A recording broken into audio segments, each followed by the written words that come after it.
Hey everybody, I'm Robert. I'd like to welcome you back to the channel. Yeah, I know it's Saturday, but you know what? We're gonna do the 3-question blitz anyways. Had some technical difficulties with the new camera. That's just the way it goes. For those of you that don't want to hear the chitter chatter at the beginning, we've got 3 questions and a bonus. The timestamps below will tell you where each one is. You can click it and fast forward. Before we do that, however, I'm drinking a margarita tonight.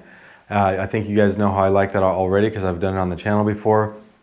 It's 2 parts tequila, a reposado, 1 part lime juice, 1 part Cointreau. I shake that up, crack some salt over it, and garnish it with either an orange, a lemon, or even a lime if you want to, whatever you prefer. But that's what I'm drinking tonight.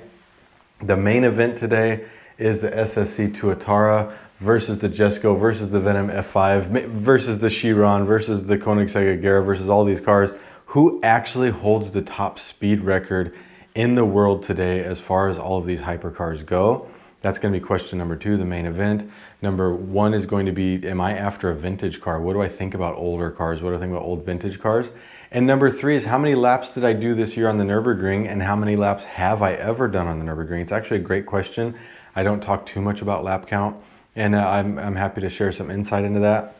Then we've got a bonus question as well, but before we get to the bonus question, thank you guys so much for everything you've been doing in the comment section. The other day we posted up a video where we were talking about career fields, and a young man named Jake said, I'm thinking about going into finance, investment banking, etc. But I'm also thinking about maybe switching over and focusing on automotive sector. What should I do? And some of you guys really brought some great insight about your personal experience, your careers. Do you regret what you did? Are you happy with what you did? Are you happy having a career that allows you to pay for a hobby, or do you wish that you made your hobby your career? And I was so proud to see all the feedback that you guys put, and actually the personal experiences, and that's exactly what I want to see out of a comment section that I'm involved in. It's exactly how I think it should be. And so for you guys, thank you so much. I was really proud to look in there and see all that.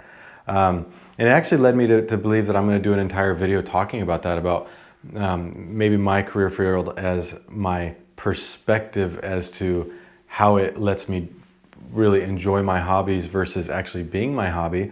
And I'm going to talk to you guys about that because I think that it deserves its own video. I think it deserves its own topic. And maybe we can do that next week leading up to Christmas. So I really look forward to that. But again, thank you guys. You're awesome. The bonus question, Robert, what do you think of Archie Hamilton's latest video showing the new exhaust that they put on a GR Yaris?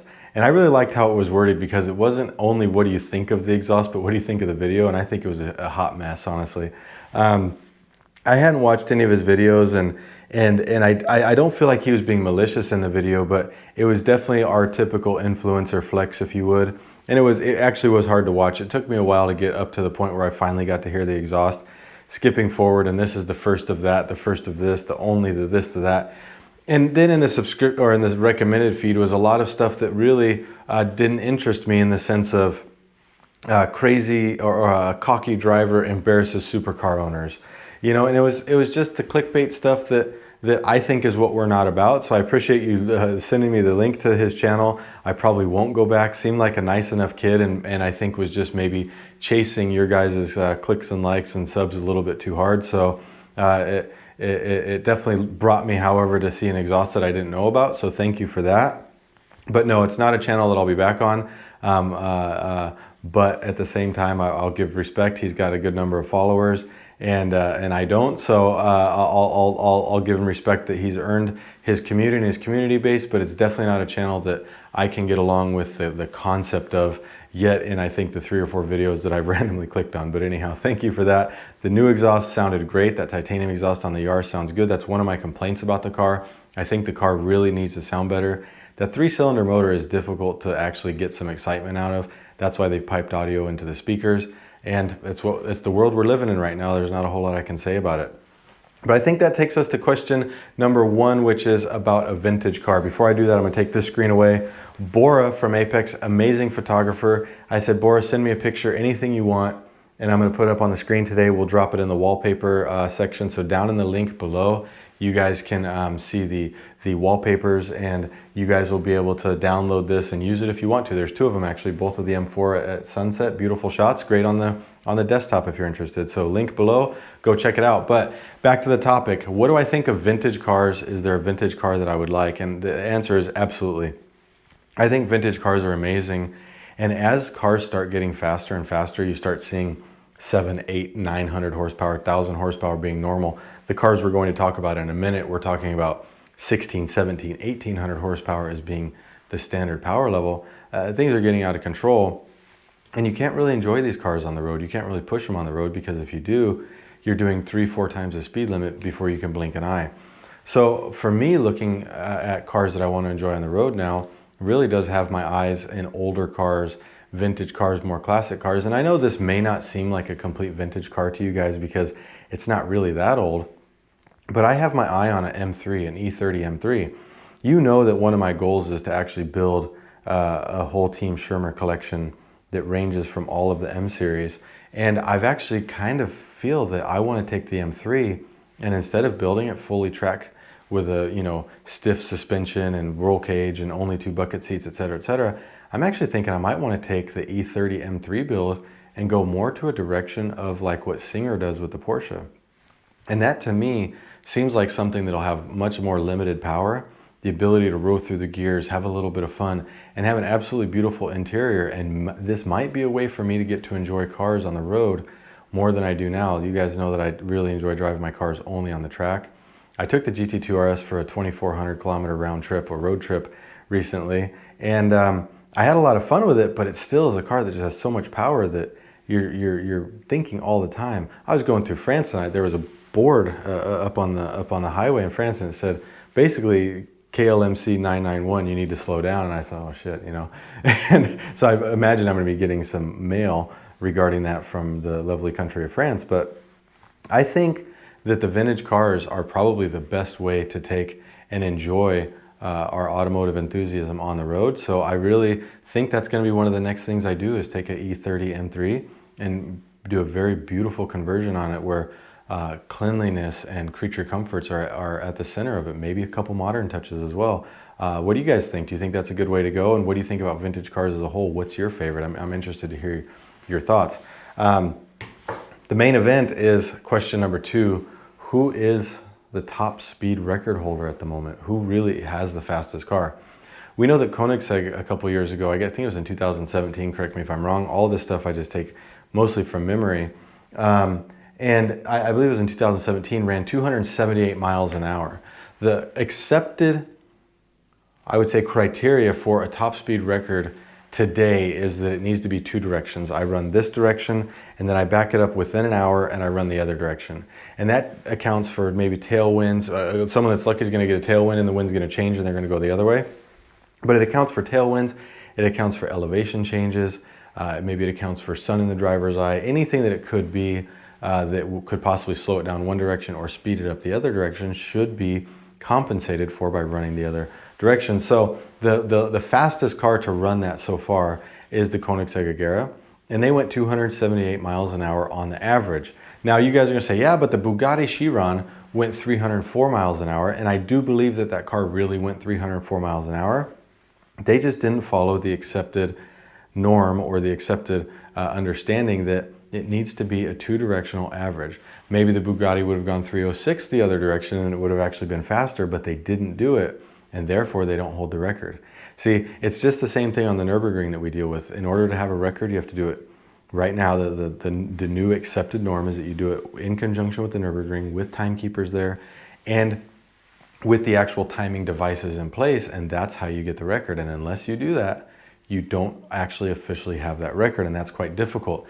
There's many records, many people that say they've done this and done that, and they haven't, therefore we can't recognize it as a record. So the Koenigsegg Agera is the car that we recognize today as being the world record, fastest production car, fastest road legal car that exists.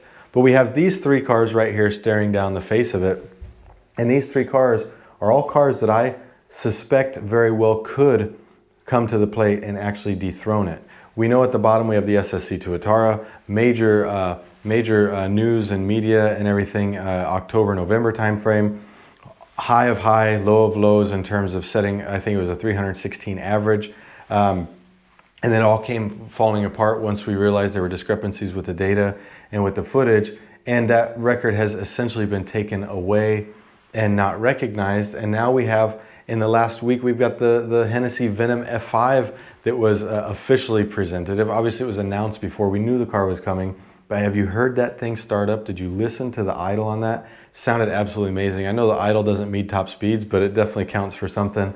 Then you've got the Jesko on the top, the Koenigsegg Jesko, which just looks phenomenal. That car is absolutely amazing. In terms of the look, I love the front end, how aggressive it looks with the little arrow lips and everything like that. When I look at these cars, the Jesko also has I would say a high-speed version where it doesn't have the wing on it, and I think the rear deck lid is actually extended a little bit longer to control how the airflow comes off the car. And I think that any one of these three cars has the potential to take that record. If you look at horsepower, you have the lowest horsepower being the Jesko, the middle horsepower being the SSC Tuatara, and the highest horsepower being the Hennesy Venom F5. And then inversely, you have the drag coefficient, with the Jesko supposedly being the slipperiest, the SSC Tuatara in the middle, and you've got the Hennesy with the highest drag coefficient, so that means it has the most wind resistance while it's running. But there are many factors you have to take into that. It has to do with the frontal area, how much frontal area is meeting this drag coefficient and things of that nature. And what I think is going to happen is all three of these cars are going to run, and it's going to come down to one thing. It's going to basically be what car actually produces the power that they claim. If one of these cars is 100 or 200 or 300 horsepower off the actual claim numbers, it's immediately out of the running. It's going to take each of these cars every single horsepower that they claim to produce to get to that record run. I think the Jesko had 2.78 drag coefficient, the Tuatara has 2.79 drag coefficient, and the Hennesy has, I believe it was a 3.39. You guys can correct me if I'm wrong on that. They had a predicted figure and then an actual figure, but either way, it's definitely at least a half a point higher than the other two cars. And I think the other thing that we're going to notice is that Hennesy, Koenigsegg, and SSC are all under the gun. They know that they need to do this because we know that we have three cars that are capable of it. When SSC went out and set their 316 number, which doesn't stand today, that's been taken away. And I think that when that number was set, these other companies sat there and said, oh my gosh, how are we going to beat this? What do we do? Do we have to add 500 horsepower? How do we shave weight? How do we shave aerodynamic drag? What do we do to beat this? And all of a sudden, when that number came back and they realized that that was just a scare, I think all of a sudden these companies know we better produce our time fast. We better get out there and see that we set this record immediately, and we make sure that we don't settle for anything that beats 278. We need to actually make sure that it is the full potential of this car, and that we don't leave 1 or 2 miles an hour on the table because these other cars are coming for it. I think it's really a cool time to be witnessing three cars battling it out. Bugatti has said they're out of it. We don't want any more to do with this. We're not doing any top speed runs. I think they know how dangerous this can be. I really hope from the bottom of my heart that I can share with you actual footage from all three of these companies doing these runs, because you know that we've been invited by SSC to witness their proceedings, and I'm hoping that I can share more of that with you guys in the coming months. That would be great for me. But I really hope that I get the opportunity to also see what Hennesy does and Koenigsegg does firsthand, because if I do get to go to share with you what SSC is doing, maybe we can do it as a comparison. How does each company handle this? How does this work? How is each company's approach different? And I really think that we're going to see three cars that are very close to the same speed. That's pretty damn exciting to me. What do you guys think? What's your favorite of these three cars? Throw the Chiron in there as well if you want to. What's your favorite of these hypercar top speed potential candidates? I'm interested to see what your preference is. Like I said, I loved listening to that Hennesy the other day in the video. Sounded really wicked. The Tuatara looks so slick as it moves through the air. You can see that car has a ton of potential. And the Jesko, it just looks like a Koenigsegg. It's aggressive, it's wide, it's mean. I like it. But let's get on. Question number 3, how many laps did I do this year? How many laps have I driven on the Nürburgring? You know, I target myself right now, what my goal is somewhere around 800 to 1,000 laps a year. This year I was actually able to meet that. Even though later in the year I'd spent a lot of time in Italy, I was actually able to get quite close to that figure because of the COVID situation. I did a lot of laps at the beginning of the year. I was during the COVID lockdowns, we stayed at the Nürburgring, and being that we were at the Nürburgring, we went out and just ran a lot of laps, work all day, take the evening session, go out and knock five or six laps out. And so I did get a lot of laps in. I would say I was about 900 laps this year. And that 900 laps that I did this year puts me right at about 6,000 laps that I've completed on the Nürburgring as a whole. And it's a fair number, but there's plenty of guys that are over 20,000. There's guys over 30,000. So I still consider myself experienced, but in comparison to what some other people have, quite a small number, quite a small margin. But the one thing that I've learned over those 6,000 laps is that the Nürburgring is always evolving. It's always changing. No 2 laps are the same. We have laps where it's raining one lap and it's dry the next lap. It's dry one lap, it's pouring down rain the next. I've had many hairy situations going 270 over the crest at Schwedenkreuz to come over the hump in full wet, full downpour, and you're just feathering every single one of your inputs, steering, brake, etc., just to try and get enough speed scrubbed off without shocking the setup to get around the turn into Schwedenkreuz. I've seen every type of driver, from expert drivers to people that have no clue what's going on. You learn to gauge what other people are thinking based on how their car's moving and what their characteristics are. And it's been a real pleasure for me being able to do this many laps at the Nürburgring, and it's been a real treat for me being able to see that I can go out now and confidently drive in snow, rain, sun, or a mix or changing conditions. And it really is a pleasure. And I think if I could give you guys one tip based on what I've learned over 6,000 laps, is to go out and learn the Nürburgring in the wet. Because the minute that you learn the Nürburgring in the wet, you're never going to look at the weather forecast again for anything other than what tire should I put on. You won't care. I've driven full wet with Trofeo Rs and had an absolute blast. I've driven full dry on what should be a full wet tire and had an absolute blast. And the minute that you're confident and you're comfortable with the Nürburgring in any condition, it's yours. You don't care anymore. I know so many people that come and say, oh gosh, if it's raining, I'm just going to stay at the hotel. And now, if it's raining, I see it as actually a fun time to go out and have the track to myself and to go enjoy it. So for you guys, please, I beg you, do it for me. Go learn the track in the wet. You're going to find out that it's actually no more dangerous than in the dry if you truly learn the wet line. The wet line, some tracks don't have a wet line. The Nürburgring builds up rubber from the high traction areas, hard braking zones, hard G-force, high speed turn zones. And that rubber, when it gets wet, gets very, very slippery. And the minute that you get to a point where you know where that rubber is and to stay off of it, you can be very fast and very effective and very safe in the rain. So I challenge you guys to do that. Get out there, enjoy the Nürburgring in all conditions. Most of all, thank you guys so much for everything. I hope you guys enjoyed the timestamps. I'm going to try and do those on every single video. If you guys have any input, any ideas, any comments on the 3 or 4 topics that we just went over today, please drop them below. We'll catch you guys later. Have a good one. Talk to you soon.